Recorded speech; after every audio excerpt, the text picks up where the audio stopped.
The only thing making the story that you're telling true is you. And most of the time, just the fact that you believe the story you're telling is what's holding you back from making progress in your life. Let me explain. Yesterday, I did a poll in my communities and I asked them, what's the biggest thing holding you back from making progress in your life? And some of the more common answers included I work long hours at my job and I don't really have the time for anything else.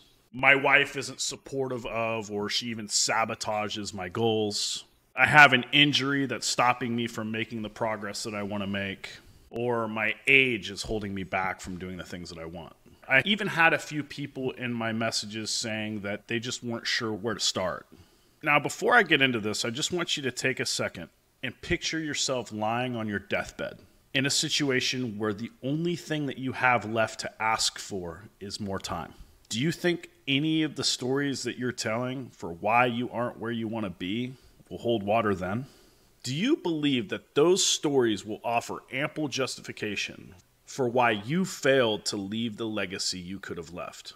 The truth is, brother, the only person who believes the story that you're telling is you. And that story, that excuse, is the exact reason why you're not showing up as the man that your family deserves. And it's also exactly why you struggle to feel proud of the man that you see looking back at you in the mirror. Because deep down, you know you could be doing better. You know that you've been lying to yourself. It's your choice to continue working for a job that has you at 60, 70, or 80 hours a week. You can choose to be a wage slave and work for somebody else and take all of your time away from your family. Or you can choose to start making changes and creating boundaries in your life so that you can invest your time elsewhere. It's your choice to continue allowing a person in your life to hold you back from becoming the person that you want to be. You should respect yourself enough to create boundaries in your relationships and remove the people in your life that don't respect those boundaries. It's your choice to allow an injury to completely stop you from making progress towards the goals that you have for yourself.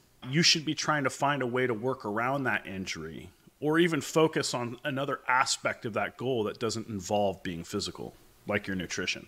There are people who are older, less fortunate, with less opportunity, fewer resources, and with lower potential than you out there fucking winning. And they're in pursuit of their goals relentlessly. They're not allowing these stories to hold them back from making progress in their lives. Do you want to know the difference? They use those excuses and use those stories as a reason to keep pushing further. They turn that inner bitch into a source of fuel to keep them driving forward. So let me ask you a very simple question.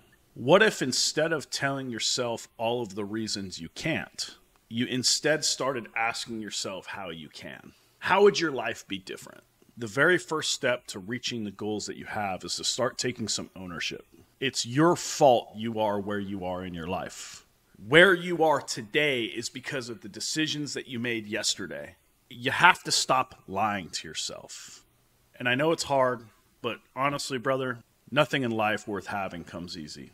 Yes, stepping out of your comfort zone and choosing to stop telling those stories is fucking scary. And you're probably going to slip, you're probably going to fall, you're probably going to fail. But the truth is, if you want to live a life that's different than what everybody else is doing, that's not mediocre, that's above average, then you have to be willing to do the things that nobody else is willing to do.